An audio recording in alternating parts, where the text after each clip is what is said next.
the first moments of a character should somehow resonate with the entire rest of the film.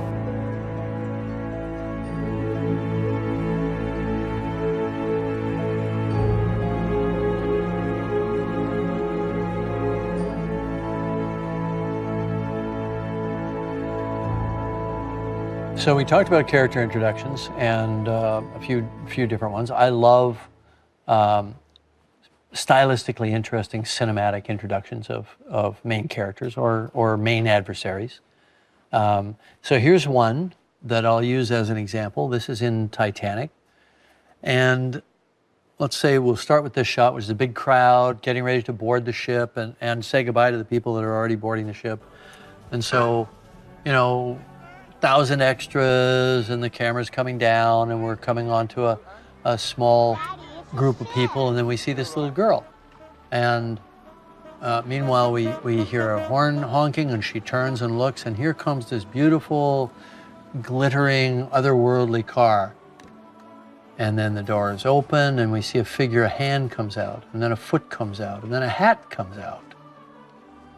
And then the hat wipe reveals Kate Winslet's face as Rose. And then we hear her first line of dialogue. I don't see what all the fuss is about.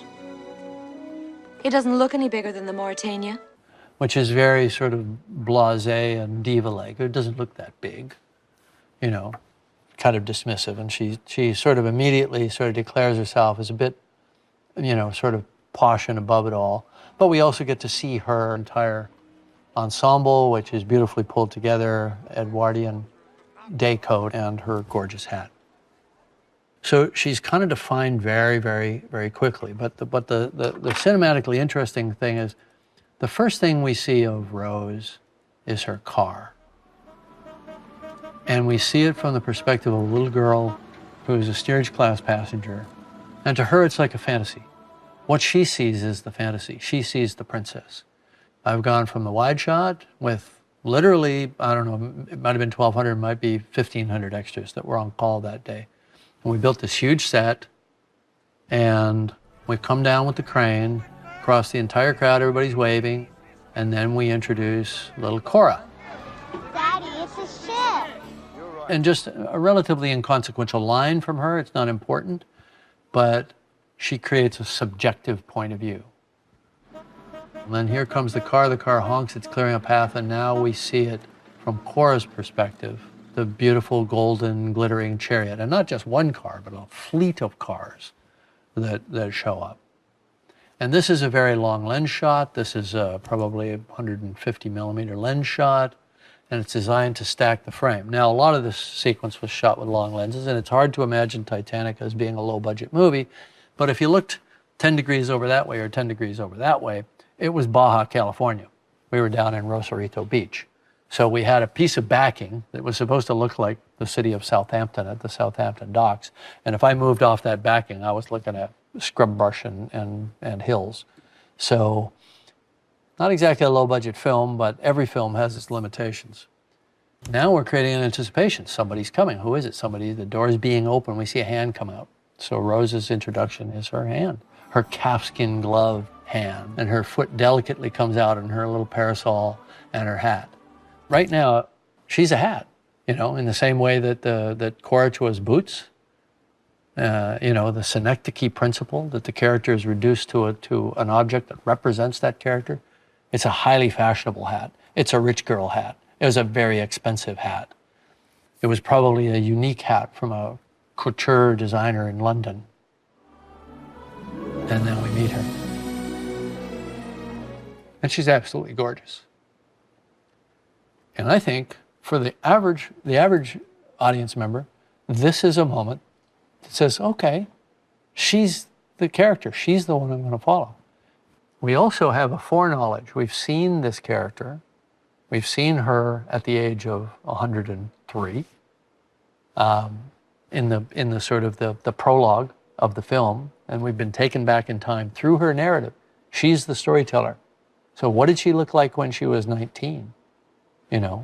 We've seen her as the old lady. Now we're going to go back and see her at this age. And so there's actually a few layers playing at this exact moment, even before the hat reveal takes place. And there's just something quite elegant about that hat reveal. And of course, it was a fair number of takes to get the crane moved just right and landing at the right time, and Kate's timing and what she looked at with kind of interest and how she kind of hit that pose. And so to me, that's, maybe it's a little too classic, or maybe it's just classic enough to set a tone for this film, which plays by very classic rules of cinematography. It's not an iconoclastic film in that way. It's not trying to play by some very stylized rule set.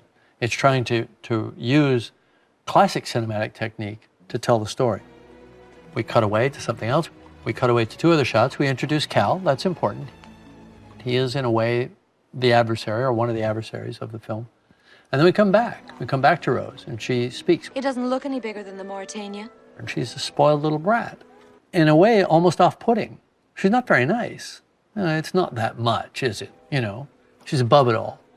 And you go, okay, she's a spoiled little rich girl. I get it. I know who the character is. She's not the character I've already met. She's not that 103-year-old lady. All those years that have intervened have changed her, and she speaks with kind of a spirituality and a deep wisdom in the scenes that we've already met. That's not the girl that we're meeting right here. So to me, in just a few shots, we've learned a tremendous amount about the character. But we also haven't learned the most important thing about her. She's that desperately unhappy, depressed woman that looks at herself in the mirror and says to herself, you can see it in her eyes, Kate doesn't say it out loud, "What the hell? I'm in hell." And then the next time we see her, she's running down the deck, getting ready to climb over the railing. She's impetuous, she's impulsive. These are things that are revealed. So obviously a lot of time in the writing, a lot of time in the casting and the rehearsal and the production design, the design of the hat. A lot of things go into the creating of a character. But I do think there's something sacred and important about the way you introduce a character. You could be blasé about some things, Rose, but not about Titanic.